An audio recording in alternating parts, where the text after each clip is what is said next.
Guna menyerap aspirasi masyarakat di Kota Palembang, Harno Joyo, Wali Kota Palembang, kembali melaksanakan safari subuh yang bertempat di Masjid Jamiatul Mukminin yang berada di Jalan Ogan Ilir Barat 1. Seperti biasa, usai melaksanakan sholat subuh berjamaah, Wali Kota Palembang memberikan kesempatan kepada warga di sekitar lingkungan masjid untuk melaporkan permasalahan yang ada guna mempercepat pembangunan di Kota Palembang. Harno Joyo, Wali Kota Palembang, meminta masyarakat dapat senantiasa menjaga kebersihan lingkungan, terutama aliran sungai, dengan melakukan kegiatan gotong royong seperti yang dilakukan pemerintah Kota Palembang setiap minggu. Program gotong royong yang dilakukan pemerintah Kota Palembang secara tidak langsung dapat menghemat APBD Kota Palembang sehingga dana yang ada dapat dimanfaatkan untuk hal yang lebih bermanfaat. Senang sekali masjid ini ramai, ya.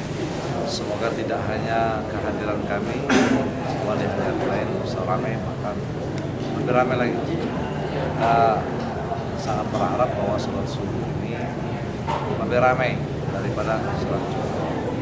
Itu yang kita harapkan ke depan. Dan kalau masyarakat Palembang sudah bangun subuh, ya makmurlah negeri ini, orang Palembang. Karena pasti akan lebih banyak bekerja, ya. Banyak bekerja kalau kita sudah cukup. Itu yang pertama. Kemudian program safari subuh ini kami memanfaatkan juga menyerap aspirasi masyarakat. Tadi telah disampaikan beberapa aspirasi terkait dengan pertama lampu jalan. Sudah usah seperti insya siang ini kita tidak lanjut. Kemudian ada jalan juga yang belum dikerjakan selesai.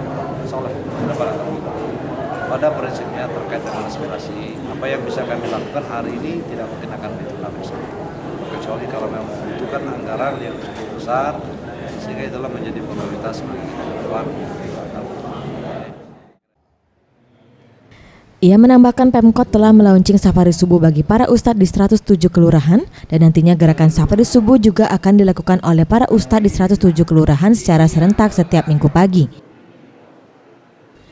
Dan diharapkan melalui kegiatan tersebut dapat menjadi perpanjang tanganan Pemkot dalam membina ikatan silaturahim bersama masyarakat. Tim Liputan Sriwijaya TV.